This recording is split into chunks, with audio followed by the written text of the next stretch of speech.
Саламатсыздар, урматтуу коллегалар, кандайсыздар? Угулуп атамбы? Башыңыздарды ийкеп коюңуздар. Мен сүйлөгөн сөзүм угулуп атабы? Саламатсыздар, дагы бир жолу. Сиздер менен онлайн болсо дагы көрүшүп атканыма абдан кубанычтуумун. Бүгүнкү сиздер менен биз бир кыска аралыктын убагында сиздерди көп кармабайбыз. Кошулгандар да көп болуп атат окшойт да.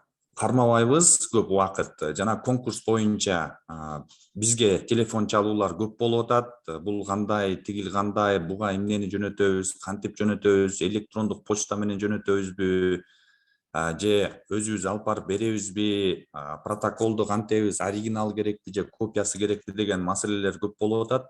Ошол суроолорго жооп жазыш, суроолорго жооп бериш үчүн ушу ар бириңиздерге бирден чалдырбай эле баарыбыз жалпы бир түшүнүп алалы деген максаттан муну уюштуруп атабыз. Буюрса бардыгыбыз коомдук бюджеттик угууну, көпчүлүгү коомдук бюджеттик угууну өткөрдүк. Эми конкурска даярданышыбыз керек. Билесиздер, 3 миллион 200 жалпы байге фонду менен конкурс жарыяланган. Бул конкурстун мөөнөтүн тапшыруу мөөнөтүн биз 1 сентябрдан 17 сентябрга чейин узарттык бардыгыбыз. Башкача айтканда, ошол баягы жетишпей калган, убактыңар тар болуп калган же отпускада болуп калган финанс экономика бөлүмүнүн башчылары болсо 17 сентябрга саат 12:00 чейин тапшырсаңыздар биз кабыл алабыз. Макулбу? Ошондуктан бүгүн ошол заявканын формасын дагы беребиз. Заявка боюнча сиздерге бардык суроолоруңуздарга жооп бергенге аракет кылабыз биз. Ошондуктан мүмкүнчүлүк болсо ошо кунт коюп угуп, анан заявканы тапшырсаңыздар. Мен азыр демонстрация экранына кылайын. Анан конкурс боюнча дагы сиздерге кыскача бир айтып кетейин. Конкурстун максаты боюнча. Так, демонстрация экрана. Көрүнүп атабы бардыгыңыздарга, урматтуу коллегалар? Слайд көрүнүп атабы? Көрүнүп атат, Слайд көрүнүп атат. Эми конкурстун аталышы 22-жылдын бюджетин түзүүгө жарандардын реалдуу катышуусу, жалпак тил менен айтканда коомдук бюджеттик угуулар боюнча конкурс. Макулбу? Конкурстун негизги максаты өзүңүз өткөргөндө көрдүңүздөр, бул бюджеттик процесске жарандарды тартуу, ачык айкындуулук жана отчеттуулук деңгээлин көбөйтүү, жергиликтүү бюджеттерди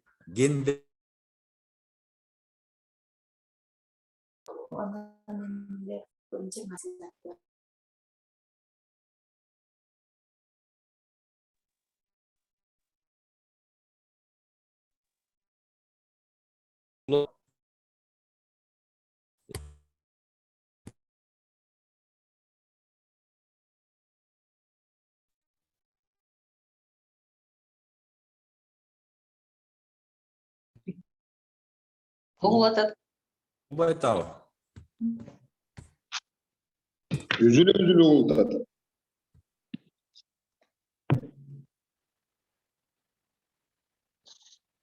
Оларды экранга скринге коюп турам, кийин көрүшүңүз болот.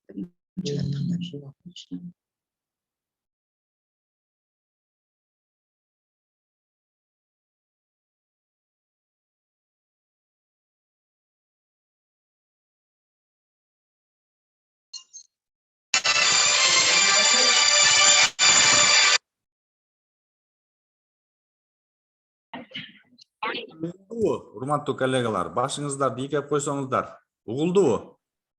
Угулуп атабы, Биздин офисте дагы кичине интернет маселеси мындай начарыраак болуп атат. Ошондуктан угулбай жаткан болсо, чатка жазыңыздар. Запись кылынып атат. Бул запись биз WhatsApp группадан дагы консультация бүткөндөн кийин WhatsApp'tan да жөнөтүп коебуз, Демек, максатын түшүндүрдүк, конкурстун. Андан кийин байге фонду табыштама берүүчүлөр кимдер катыша алат? Жергиликтүү өз алынча башкаруу органдары баары, айыл өкмөттөр, шаарлар республика боюнча, бардык республика боюнча 7 областтын айыл өкмөттөрү, мэриялары катыша алат. Негизги критерийлер, кайсыл критерийлер менен сиздер тапшырган заявка, сиздер тапшырган табыштама бааланат. Биринчи, угуулар алдында маалымат өнөктүгүнүн өткөрүүнүн сапаты. Коомдук бюджеттик угууларды өткөргөнгө чейин, мисалы үчүн бир күндү белгиледиңиздер да, ошол коомдук бюджеттик угуулар жөнүндө маалымат кампаниясы кандай жүргүздүңөр? Элдерге кандай маалымат бердиңиздер? Вот ошонун сапатын карайт. Бириңиздер WhatsApp менен жөнөттүңүздөр маалыматты, бириңиздер Facebook'ка чыгардыңар, бириңиздер маалымат тактасына бердиңиздер, бириңиздер газетага бердиңиздер, бириңиздер дагы башка мындай маалымат инструменттерди, каналдарды колдонуп маалымат кампаниясын өткөрдүңүздөр, элге маалымат пригласительныйларды бердиңер, же болбосо жана тренингде биз берген баннерлерди илдиңиздер, ошону кандай өткөрүүнүн сапаты. Ошону сүрөткө тартып же ошол бул биринчи критерий. Экинчи критерий, коомдук угууларга катышкандардын, жерлерде өткөрүлгөн угуулардын саны. Билесиздер, кээ бир айыл өкмөттөрдө бир эле центральный айылда өткөрүп коет. Ошол жерге бардык айылдын өкүлдөрүн чакырып өткөрүп коет. Бул жерде эгерде ар бир айылга дагы өткөргөн айыл өкмөттөр болсо, ошо айылдарга барып, алардын элдерине дагы презентация кылып, сунуштарын, рекомендацияларын уккан айыл өкмөттөр болсо, мына бул ошол критерий. Анан келген адамдардын саны канчалык болсо, мен өткөндө айткам тренингден, бул боюнча дагы дайым айтып келем. Устав местного сообщества деген бар, жергиликтүү жамааттын уставы. Ошол уставда жазылган коомдук бюджеттик угууга канча адам келгенде легитимный болуп саналат деген.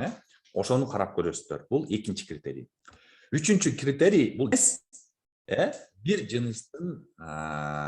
бир жыныстагы адамдар болбош керек, то есть бардыгы эркек болуп калган болбойт, же бардыгы аял болуп калган болбойт, жок дегенде 30%тен жогору кем эмес болуш керек.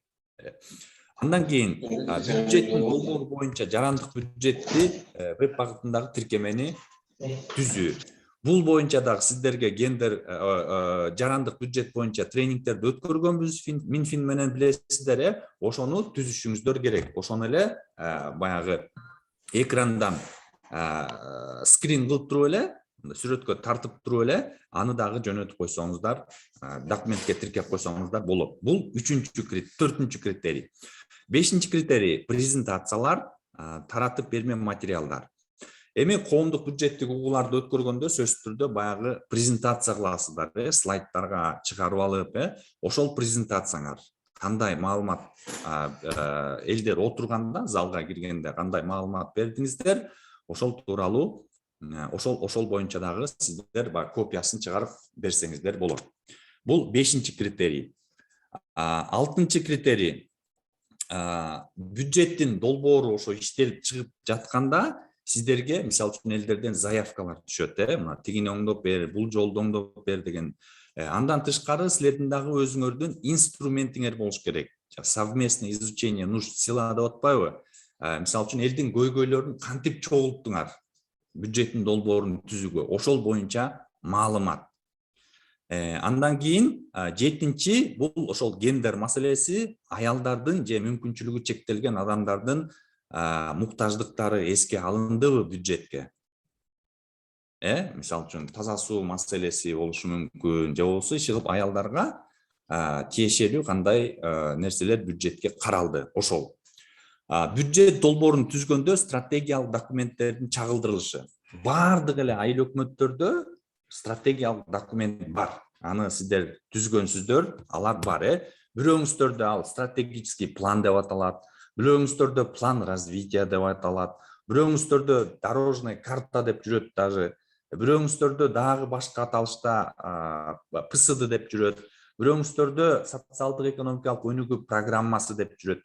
Кандай аталбасын, ошол документ берсеңиздер, аны дагы тиркеп койсоңуздар болот. Андан кийин жарандардын бюджеттик долбоорунда эсепке алынган пикирлердин жана сунуштардын кабыл алуу деңгээли. Мисалы үчүн, коомдук бюджеттик угуунун негизги максаты бул сунуштарды, рекомендацияларды кабыл алып, ошонун негизинде бюджетти түзүү болуп саналып атпайбы? Бул 9-чу критерий деген ошол. Коомдук угууда айтылган кайсыл сунуштар кабыл алынды, канчасы кабыл алынды, же болбосо такыр кабыл алынган жокпу, же бардыгы кабыл алындыбы? Ошол тууралуу маалымат. Мисалы үчүн, раздел ЖКХ, же болбосо раздел образованияда коомдук угуунун катышуучусу мындай сунуш берди эле, бул сунушту биз жактырып бюджетке киргиздик деген сыяктуу. Же болбосо раздел культура и спортко, мисалы үчүн, спортко кичине көбүрөөк көңүл бөлөлү деп, мына бул разделден алып, бул разделге көбөйттүк деген сыяктуу. Анан акыркы критерий, урматтуу коллегалар, бул угуулар аяктагандан кийинки маалымат кампаниясы. Кайсыл сунуштарды кабыл алдыңыздар, кайсыл сунуштарды кабыл алган жоксуздар, ушул тууралуу элдерге дагы маалымат берүү. Анткени коомдук бюджеттик угууну өткөрүп эле унутуп калсак, анда коомдук бюджеттик угуу бул аягына чейин чыкпай калган болот. Ошондуктан кайсыл сунуштар кабыл алгандыгы жөнүндө жанагыдай эле WhatsApp-тарды, маалымат такталарын, сайттарды колдонуп, маалыматтарды берүү болуп саналат. Ушул 9 критерийдин үстүндө сиздердин заявкалар бааланат. Билесиздер, мен сиздерге буга чейин дагы коомдук бюджеттик угуу өткөргөнгө чейин дагы айтып кеткем, бул сиздердин шпаргалка болот деп, коомдук бюджеттик угууларды өткөрөрдүн алдында ушул критерийлерге көңүл бурсаңыздар, сөзсүз түрдө сиздердин заявканын сапаты жакшы болот деп. Так, андан кийин байге фондусу дагы бир жолу кайталайын, 3.200.000 сом байге фондусу. Биринчи орун 300.000, экинчи орун 250.000, үчүнчү орун 200.000. Андан тышкары кайсыл айыл өкмөттүн бюджети ошо сезимтал, гендер жактан сезимтал болсо, ошо мүмкүнчүлүгү чектелген адамдарга кандайдыр бир каражаттар бөлүнсө, аялдар маселесине каражаттар бөлүнсө, баягы улгайып калган адамдарга каражаттар бөлүнсө, алар үчүн атайын байге 270.000 сомго чейинки акча каражатын карап атабыз. Андан тышкары ошондой эле 55.000 сомдон шыктандыруучу байгелер. 55.000 сомдон шыктандыруучу байгелер. Мен жогоруда айтып кеткендей, бул акча каражаты боюнча сиздерге берилбейт, жергиликтүү бюджетке которулбайт. Сиздер ушул утуп алган суммаңыздарга мындай жабдууларды алсаңыздар болот. Бирок айыл өкмөткө коомдук иштерди коомчулук үчүн. Макулбу?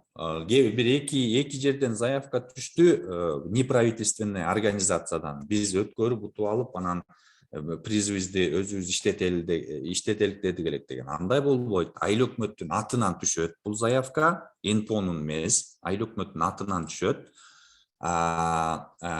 Сатып алынган приздердин баары тең ошол элдерге кызмат кылуу максатында колдонулушу керек. Же болсо на решение вопросов местного значения деген сыяктуу. Кайсылар болушу мүмкүн?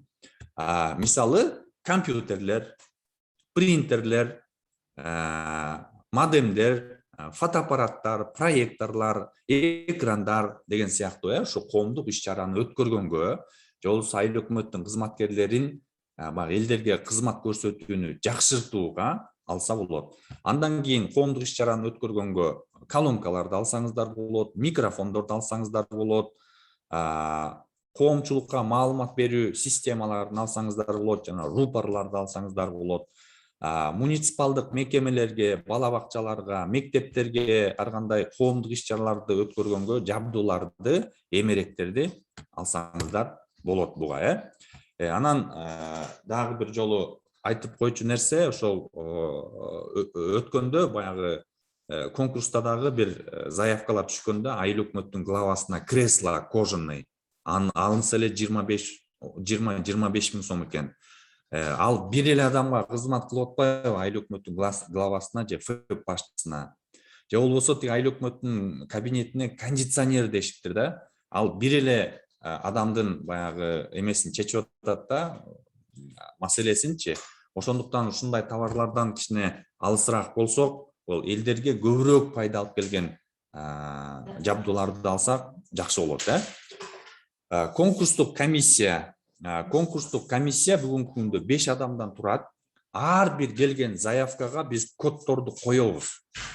Кайсыл областтан, кайсыл райондон, кайсыл айыл өкмөттөн жана кайсыл адамдан келип түшкөнү көрүнбөйт. Макулбу? Коддорду коебуз. Чисто сиздердин заявканын мазмунуна, содержаниясына баа берилет. Ошондуктан силерде эч кандай мындай күнөөм саноолор болбосун. Мисалы үчүн көлгө тартып кетти же нарынга тартып кетти же Баткенге Ошко тартып кетти деген. Макулбу? Заявкалардын баарына коддор коюлат. Значит, 5 адамдан турат. Экономика жана финансы министрлигинен 1 адам. Жергиликтүү өз алынча башкаруу иштери боюнча мамлекеттик ыйгарым укуктук органдан 1 адам. Жергиликтүү өз алынча башкаруу союзунан 1 адам. Жана ушул биздин долбоорду мен иштеген элдин үнү долбоорун ишке ашырган өнүктүрүү саясатынан 1 адам жана долбоордон 1 адам.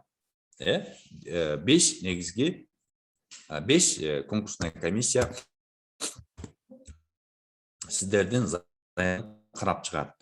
Табыштамаларды мен башында айтып кеттим. Бул жерде баягы эскиси калып калыптыр.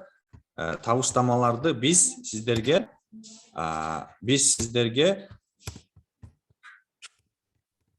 17 сентябрга чейин кабыл алабыз. 17 сентябрга чейин кабыл алабыз. Ошондуктан сиздерде дагы 9 күн бар. 9 күн бар. Ошону пайдаланып, ошону карап, заявкаларды толтуруп, анан берсеңиздер. Азыр мен заявка боюнча дагы экрандан көрсөтөм.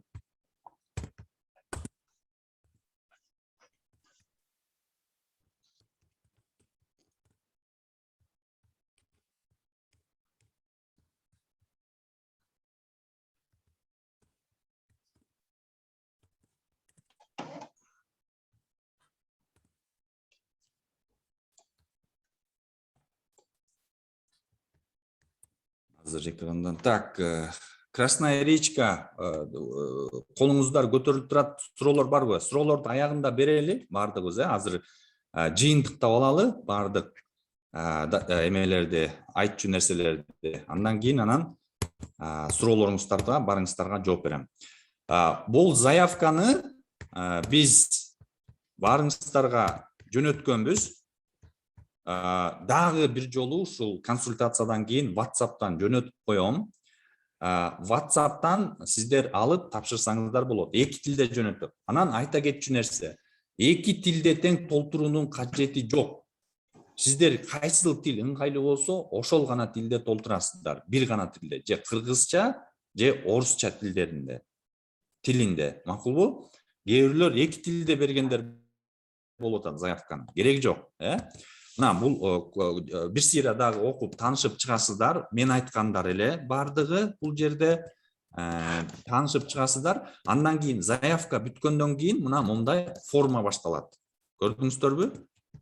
Форма башталат. Азыр мен чоңойтуп коеюн. Мындай форма башталат. Заявканын акырында таанышып бүткөндөн кийин конкурска катышуу үчүн табыштаманын формасы. Мага электрондук түрдө дагы берсеңиздер болот заявканы, анан өзүңүздөр дагы папкага салып алып келсеңиздер дагы болот. Айырмасы жок. Макулбу? Электрондук түрдө берем десеңиздер, жана протоколдун копиясын чыгарып, сканер кылып, сканерден өткөрүп, электрондук кылып туруп, анан менин электрондук почтама тапшырып койсоңуздар болот. Тапшыргандан кийин сөзсүз түрдө чалып койсоңуздар. Биз жөнөттүк эле кабыл алдыңыздарбы? Анткени документтин баягы размери, өлчөмү абдан чоң, кээ бир документтер келбей калышы мүмкүн бизгечи. Анан кийин түшүнбөстүктөр болбосун, биз жөнөттүк элек кирбей калыптыр, баа берилбей калыптыр деп. Биринчи бөлүм жалпы маалымат. Бул жерге муниципалитеттин аталышын жазасыздар. Кайсы Көк Таш айыл өкмөтү, Ленин айыл өкмөтү деген муниципалитеттеги калктын саны, канча калк жашайт. Анын ичинен аял киши канча, 22-жылдын бюджеттин долбоору боюнча коомдук угуулар өтчүгүн кайсыл күнү өттү, ошол күнү, мисалы үчүн 2-3 күн өткөргөн коомдук угуулар болот, ошону мындай тизмектеп кылып жазып коесуздар. Биринчи слушание бул айылда мынчанчы күнү, экинчи айылда тигинченчи күнү өттү деп. 4-чү пункт. Коомдук угууда катышкан адамдардын саны. Канча адам катышты? Анын ичинде аялдардын саны, 60, 70 деген сыяктуу. Ыйгарымдуу укуктуу адам. Эми бул жерде, урматтуу коллегалар, көбүнчө өзүңүздөрдүн атыңыздарды жазсаңыздар деп сунуш айтат элем. Анткени кандайдыр бир суроолор болуп калса, аны сиздер жакшыраак билесиздер бюджет боюнча. Анан телефонуңузду дагы байланыш дарегин жазып коесуңар. Ушуну менен биринчи бөлүм бүтөт. Экинчи бөлүм. Коомдук бюджеттик угууларга чейинки маалымат өнөктүгү. Угуу боюнча кандай маалымат бердиңер, кандай формаларды колдондуңуздар. Ошолорго белги берип коюп кете бересиңер. Мисалы үчүн бул жерге жылдызча коюп койсоңор болот. Же болбосо кандайдыр бир түрдө белгилеп койсоңуздар болот. Жылдызча менен же птичка коюп койсоңуздар болот. Өзүңүздөр кандай белгилесеңиз. КамАЗ кези. Бул жерде эрмектен бар. Кайсы эрмек?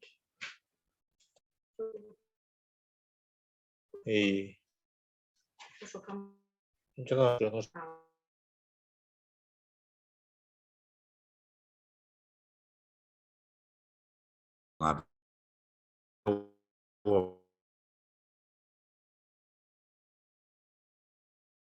Bölüm бүттү. 3-чү бөлүм.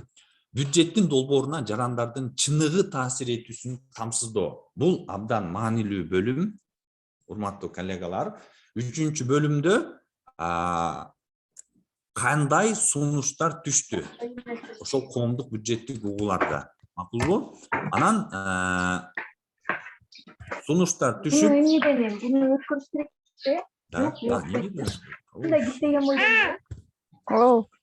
Аз да бир жол жүгүрөйүн. Сейчас видно, да? Көрүнөт да? Урматтуу коллегалар, экранга кылбай эле айта бериптирмин. Мына мен эмени көрсөтөйүн. Жанагы конкурстун жобосун, мен дагы кайталап коеюн. Бул жобону WhatsApp'тан мен сиздерге салып жиберем. Эгер жок болсо, WhatsApp'тан алсаңыздар болот. Эки тилдесин тең, бирок бир эле тилде силер тапшырасыздар, орусча же кыргызча. Мына жобо менен таанышып бүткөндөн кийин аягында формасы бар. Кээ бирлөр формасын аягына чейин карабай, формасын каяктан алабыз деген суроолор дагы болгонда, мына формасы мындай. Биринчи бөлүмдү жанагыдай эле айткандай толтурасыздар, эч кыйынчылыгы жок. Экинчи бөлүмдү жанагыдай эле толтурасыздар, кайсыл форманы колдонуңуздар. WhatsApp, Facebook, социалдык тармактар, радио, газет, пресс-релиз, журналдар жана башка. 3-чү бөлүм. Коомдук бюджеттик угуулар учурунда жарандар берген сунуштар, суроолорду санап бериңиз, сүрөттөңүз деп. То есть кандай сунуштар түштү бүгүнкү күндө. Макулбу? Жолдорду оңдоо сунушу, таза суу чыгаруу сунушу, парктарды жакшыртуу сунушу, мектептерди ремонттоо сунушу деген сыяктуу. Анын ичинен кайсыл сунуштар киргизилди? Ошону санап бересиздер 8-чи пунктта. Анын ичинен аялдардын сунуштары дагы кайсылар? Ошолорду дагы кошумча санап берип коесуздар. Мындай да, урматтуу коллегалар, акчага тартыш болуп, акчанын аздыгынан баардык сунуштарды киргизгенге мүмкүн эмес. Аны биз түшүнөбүз. Баардык, мисалы үчүн 10 сунуш түшсө, 10-ону тең киргизгенге мүмкүн эмес. Но ошонун ичинен 1 же 2 сунуш кирсе дагы, ошону жазып коюңуздар. Макулбу? Андан кийин 9-пункту болсо, бул социалдык экономикалык өнүгүү программасы түзүүдө, негизи эле приоритеттерди жана көйгөйлөрдү бюджетке аныктаганда кандай нерселер колдонулду, ЖМБА сессиясы деген жергиликтүү маселелерди биргеликте аныктоо, кандай фокус группалар өткөрүлдү, же заявка менен эле түзүлдүбү силердеки, же чогулуштар болдубу, же жолугушуулар болдубу, ошону бул жерге цифрасын жазып койсоңуздар болот. Мына аялдардын маселесин дагы баяндап бериңиздер деп атат. Аялдарды именно мүмкүнчүлүгү чектелген адамдарды бюджетке киргизиш үчүн кандай иш чаралар өттү, ошону бересиздер. Андан кийин 4-бөлүм бул угуудагы балансталган катышууну камсыздоо. Бул жерде эми жанагыдай 30%тен кем болбошу керек бир жыныстагы адамдар. Баардыгы эркек болбошу керек, коомдук угууда баардыгы аял болбошу керек, 30%тен кем эмес. Ошону ушул жерге жазып бересиздер. Андан кийин 5-бөлүм кайтарым байланыш дейт, обратная связь, урматтуу коллегалар. Угуулар бүткөндөн кийин мына азыр деле сиздер берсеңиздер болот, 17-сине чейин муну иштеп карасаңыздар болот. Угуулар бүткөндөн кийин кайсы сунуш кабыл алынды, кайсы сунуш кабыл алынган жок, же болбосо кайсы сунуш жергиликтүү кеңештин баягы кароосуна берилди, ошол тууралуу маалымат. Ошол тууралуу маалыматты мына кайсылар аркылуу таркаттыңар, жанагы эле социалдык тармак, Facebook, маалымат такта, газета жана башка ошол сыяктуу. Мына ошо менен сиздердики бүттү. Эми ошол жогору нерседегилерди подтверждать этиш үчүн мына бул табыштамага бул нерсени тиркеп коесуздар. Ал жерде где-то бир 9 документ бар. Биринчиси алдыда коомдук угуулар жөнүндө радио же телекөрсөтүүсү макалалары, то есть жанагы силер кандай маалымат бердиңер, баннерлерди сүрөткө тартып, пригласительныйларды берсеңиздер, анын баардыгын эмес, 100 пригласительный берсеңер, бирөөнү, экөөнү тартып, WhatsApp'тан кетирип аткандарды сүрөткө тартып, мына группага түшкөн деп, ошолорду тиркеп коесуздар. Эч кыйынчылык жок. Макулбу? Facebook'тагыларды деле экранды ачып туруп, компьютерден сүрөткө тартып туруп эле, анан тиркеп коесуздар. Эч кыйынчылыгы жок.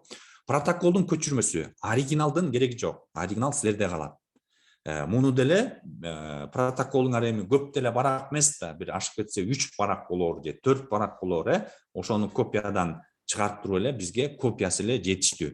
Оригинал кереги жок. Өзүңүздөрдө калат. Кийин счетная палата, прокуратура келип угууларды өткөрдүң белең десең, мына ошолорго көрсөтөсүңөр оригинал. Угуулардын жыйынтыгы жөнүндө макалалардын, кулактандыруулардын, бул коомдук бюджеттик угуу бүткөндөн кийин, жана 1-пункт бүткөнгө чейин болсо, бул бүткөндөн кийинки обратная связь. Ошондой эле WhatsApp'тан кетирсеңиздер жоопторду, кандай сүрөткө тартып туруп, Facebook'ка кетирсеңер, Facebook'тун сүрөтүн тартып туруп берип коесуздар. Андан тышкары 4-пункт. 22-жылдын бюджеттин баштапкы долбоору. Баарыңыздарда бар эми буну. Копиядан чыгарып, расход доходун кошуп коесуздар.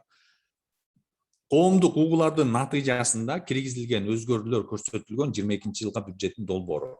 Айырмасын айтып берейин 4 менен 5-пункттун. Макулбу? 4-пункт бул коомдук бюджеттик угууга кирерге чейин түзүлгөн бюджеттин долбоору. Ал эми 5 бул киргизилгенден кийинки, уже сунуштар менен киргизилгенден кийинки бюджеттин долбоору. Айырмасын байкадыңыздарбы, Мисалы үчүн разделдер, статьялар өзгөрөт да, ошондогу. 6-пункт бул gb.minfin.kg. Муну жакшы билесиздер, 22-жыл бюджеттин долбоору деп толтуруп коесуздар. Анан сүрөткө тартып туруп, ошону фотоаппаратка тартып туруп жөнөтүп коесуздар. 7. ошол залдагы элдерге презентация жасап турсуңар көбүңүздөр, вот ошону сүрөткө тартып туруп жөнөтүп коесуздар. Бул жерде деле өтө көп бир нерсе жок. Андан тышкары жергиликтүү калктын керектөөлөрүн жана артыкчылыктарын изилдеген документтердин көчүрмөсү. Жанагы айтып атпаймынбы? Угулуп атабы, урматтуу коллегалар? Меники чөтө интернет кайра эмет баштады. Угулуп атабы? Башыңыздарды ийкеп койсоңуздар. Угулуп атат, анда уланта берейин. 8-чи документ бул деген мындай да, урматтуу коллегалар. Бюджеттин долбоорун түзүп атканда сиздер депутаттар менен болобу, ар кандай иш чараларды өткөрөсүңөр, элдер менен чогулушуңуздар мүмкүн, же болбосо фокус группаларды өткөрүшүңүздөр мүмкүн, аялдар менен же мүмкүнчүлүгү чектелген немелер менен. Вот ошолордун протоколдорун, тизмелерин салып коесуздар. Макулбу? 9-чу жергиликтүү бюджеттин долбоорунда чагылдырылган пункттарды көрсөтүү менен социалдык, бул жана стратегиялык документтер. 22-чи жыл чагылдырылган стратегиялык документтин көчүрмөсү. Стратегиялык документтин көчүрмөсү. Макулбу? Анан 9 ушул 9 документ менен анан силер заявка бүтөт. Ушуну биринчи кылып форманы тиркейсиздер. 2-нчи, 3-чү, 4-чү кылып бу 9 заявканы тиркейсиздер дагы, ошо менен анан бүтөт. Анан бизге тапшырып коесуздар. Бул жерде мен ойлойм, менде эч кандай кыйынчылык деле жок. Форманы дагы бир жолу жобону мен жөнөтүп коем сиздерге. WhatsApp'tan, WhatsApp web болсо, силерде WhatsApp web болсо, анда WhatsApp web'тен компьютерге скачать этип алсаңыздар болот, бардыгыңыздар. Макулбу? 17 сентябрь саат 12-ге чейин, 5-ке чейин жүрүп алмай жок. Ошончундан убактыңыздарды туура пайдаланып, бул эми мен айтып коеюн, бул стимулирующий гранттын заявкасы эмес, ачык эле айтайын. Архитектура, Бишкек районный архитектурага барбайсыңар, сметчик жалдабайсыңар бул жерде. Тиги башка адистерди жалдабайсыңар. Бул стим грант эмес, бир күн эмес, жарым күн убакыт кетирсеңиздер, уже заявка даяр болот. Анан мага же электрондук почта аркылуу, же папкага салып, тиркеп, бардыгын копиядан чыгарып берсеңиздер болот. Эми сурооңуздар болсо, сурооңуздарга жооп берейин. Сурооңуздар болсо, бериңиздер. Микрофонуңуздарды күйгүзүп, өзүңүздөрдү тааныштырып, сурооңуздарды берсеңиздер болот. Сүйөркулов, сиз суроо берген тат окшойсуз. Микрофонуңузду күйгүзүп алсаңыз, өчүп койдун турат. Саламатсызбы?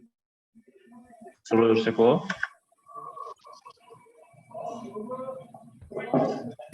Бериңиз.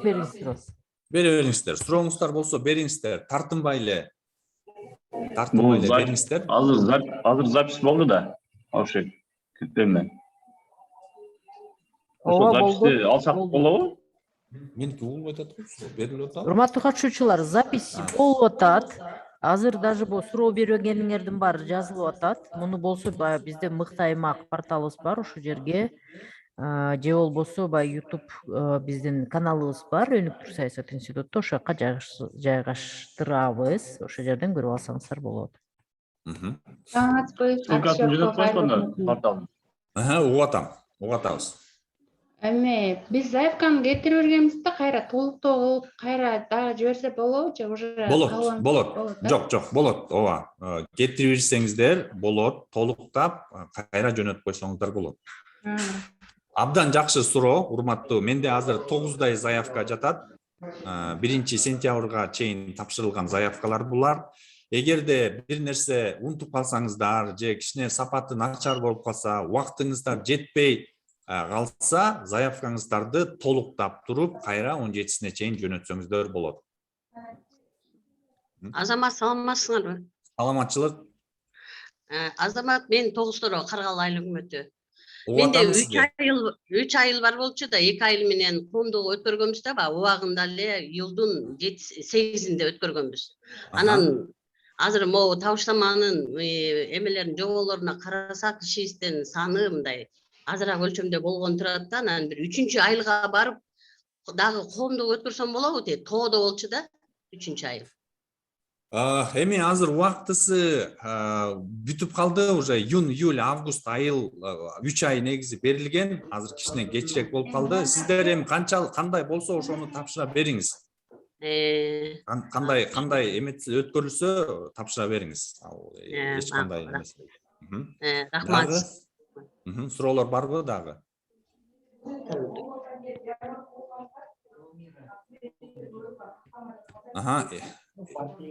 Эломира, колуңузду көтөрүп атасыз, сизди угуп атабыз. Азыр мына алып коесуң. Алды. Суроолоруңуздарды болсо бериңиздер, урматтуу коллегалар. Конкурс боюнча.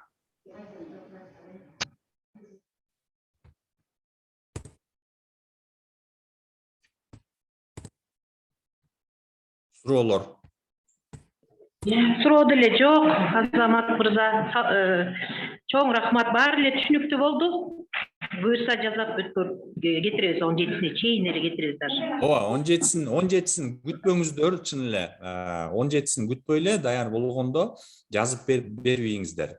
Алыскы региондогулар, Чаткал, Тогуз-Торо, электрондукту деле тапшырсаңыздар болот. Макулбу? Жакынкылар деле атайы машина жалдап, анан берип, анан ал жетпей, сарсана болбой эле электрондук почтадан деле кабыл алабыз. Макулбу? Кабинетиңиздерден отуруп туруп эле берип коюңуздар. Ким Бишкекке атайы башка жумуштар менен келип таштап кетем десеңиздер, аныңыздарга дагы макулбуз. Ал заявкаларды дагы кабыл алабыз. Хорошо? Дагы призовой фонд түшүнүктүү, жалпы призовой фонд 3 миллион 200. Мөөнөтү түшүнүктүү. Тиркеле турган документтер түшүнүктүү, 9 документ экен. Бардыгы толук болбосо деле жөнөтө бериңиздер. Анан меники бул жок экен, ошон үчүн жөнөтпөй калдым деп жөнөтө бериңиздер. 4-тө, 5-тө, 6-тө болсо деле, документтер болсо деле жөнөтө бериңиздер. Коомдук бюджеттик угууга аз болуп калыптыр деп жөнөтпөй коюп, аныңыздарды деле жөнөтө бериңиздер. Бул биз жерде ошо түшкөн заявкалардын бардыгын карап чыгып, анан ошонун негизинде баалайбыз. Макулбу? Критерийлер менен. Ошонун Аида угаттабыз. Саламатчылык. Ошонун жыйынтыгы качан чыгат негизи? Ошонун жыйынтыгы мына 17 сентябрда, 17 сентябрда жабабыз. Буюрса, жапкандан кийин 17 октябрга чейин чыгарабыз, Кудай буюрса, 1 айдын ичинде. Всё хорошо, рахмат. Ал эмеде жазылган, жободо жазылган 1 айдын ичинде деген. Всё, рахмат. Рахмат. Сол, дагы суроолор барбы? Токтогул району Кетмен төбө эже, сурооңуз барбы? Динар эже, Салтанат эже, сурооңуздар болсо бериңиздер.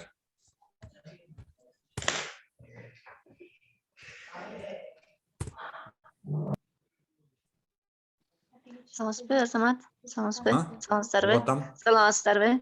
Жакшы неме болду, чында буга чейин суроолорду берип аттым, мен катышпай калып. Анан рахмат, рахмат. Жакшы, буюрса түшүндүк, электрондуй вариантта да тиңдей кетирсек болот экен. Атасына рахмат.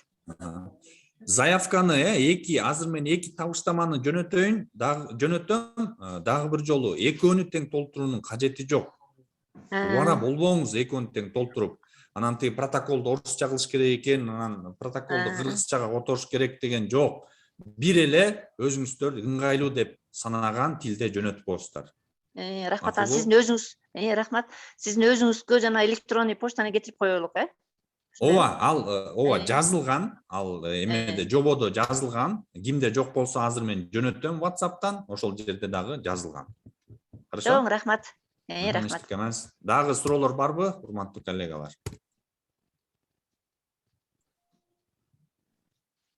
микрофонуңуздарды күйгүзүп сүйлөсөңүздөр, Сүйөркулов Айыл өкмөтү сүйлөп атат окшойсуз, бирок микрофон өчүк экен.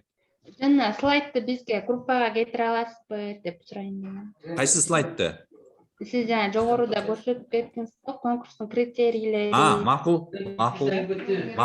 Бирок мен ал слайдты жанагы эле жободон алгам, ошондон эле копировать ставить кылып алгам да, маанилүү жактарын эле. Ошондон эле аны мен өзүм баягы эме кылган эмесмин.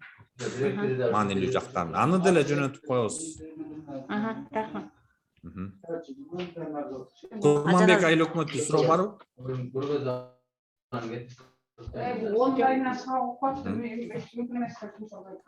Суроолор жок болсо анда кандай кылалы, урматтуу коллегалар? Же барбы?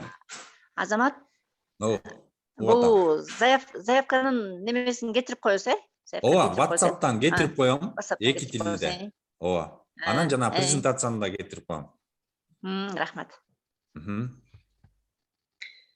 Азамат, саламатсыңарбы? Мен ишке сай Айыл өкмөтү Токтогул районунан. Угуп атам, ишке сай. Бизде интернет жакшы иштеп атат, дагы деле өзү улуулуп атат, дагы аран кирдим. Ошол 9 документ болуп атпайбы бизде, жана эме ошону кайра бизге өкмөткө көзөп турганбыз, тиги ошону кайра жөнөтүп койсо биз ошого аракет кылып көрөлү, бирок билбейм кандай болот. Ооба. Запись жүрүп атат. Запись жүрүп атат, запистин дагы ссылкасын жөнөтүп коебуз. Кимде ким жетишпей калса, жана жазбадыбы биздин группага, светибиз жок район боюнча өчүп калды депчи. Ошолорго да жөнөтүп коебуз бардыгына. Макул, рахмат. Дагы суроолор? Саламатсыздарбы? Саламатчылык. Группадан жиберебиз деп атпайсыңарбы? Кошулгандарды номерин кошуп коюп аласыңарбы группага? Ооба, кошуп коебуз. Айыл өкмөттүн атын, районду, фамилияны жазсаңыздар, биз кошуп коебуз. Чатка жазганбыз. Чатка жаздыңыздарбы? Чатка жазсаңыздар, анда эме бүткөндөн кийин кошуп коебуз. Биринчи кошуп туруп анан жөнөтөбүз, макулбу? Сиз кайсы айыл өкмөтү? Тоң районунун Көлтөр айыл өкмөтү. Көлтөр бар го дейм. Бухгалтер бар болчу. Мен жок, бул финанс экономика бөлүм башчылары эле группа. ФЭП башчылары эле только. Өзүнүн деле тиги группанын аталышы ФЭО деп турат, өзүңүздөр көрсөңүздөр. А главалардыкы болсо Союз МСУда. Союз МСУну билесиз да? Ошолордун группасы бар. Аларда жалаң главалар, аларда ФЭП башчылар, по-моему, жок. Биздин ВАПтын группасы, Минфиндин группасы бул ФЭП башчылар. Макул, рахмат. Суроолор барбы дагы? Заявка электрондук почта менен жиберсе? Заявканы электрондук почта менен жөнөтсөңүздөр дагы болот. Электрондук почта менен жөнөтсөңүздөр папканын кереги жок. Папка менен жөнөтсөңүздөр электрондук почтанын кереги жок. Экөөнүн бирөөсүн тандап аласыздар.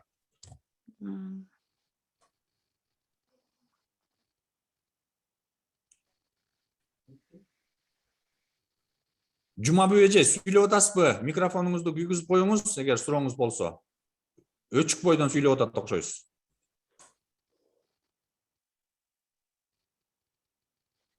Суроолор барбы? Бериңиздер дагы.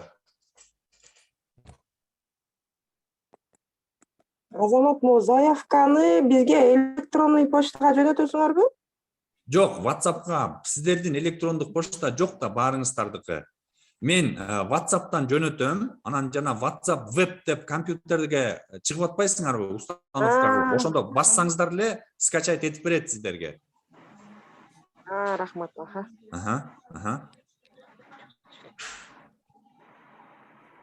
Канча жеңүүчү уталат деп жазып атат Жолдошов Имарал ака. Биринчи, экинчи, үчүнчү орун. Негизи бул 3.200.000 бөлсөңүздөр өзүңүздөр деле чыгарып аласыңар. Биринчи орунду алып салыңыз, экинчи орунду алып салыңыз, үчүнчү орунду алып салып туруп, анан калганын бөлсөңүз, канча орун чыгат ошондо билинет. Где-то 20-нын тегеретеси беле 30-дай го дейм, по-моему. Мен эсептеп көргөм, бирок эсимде жок азыр. Өзүңүздөр эле, силер финансисттерсиңер да, 3.200.000 Birinci, экинчи, үчүнчү орунду алып салып, калганын бөлсөңүздөр чыгып калат. Калганын канчага бөлөбүз? 55 миңгеби? 55 миңге бөлөсүңөр да, поощрительный болот атпайбы? 275 миң ошондо жетет. 275 миң дагы гендердик бюджет деген бар. Ошону дагы алып саласыздар дагы, анан мына чыгып калат общее количество призеров.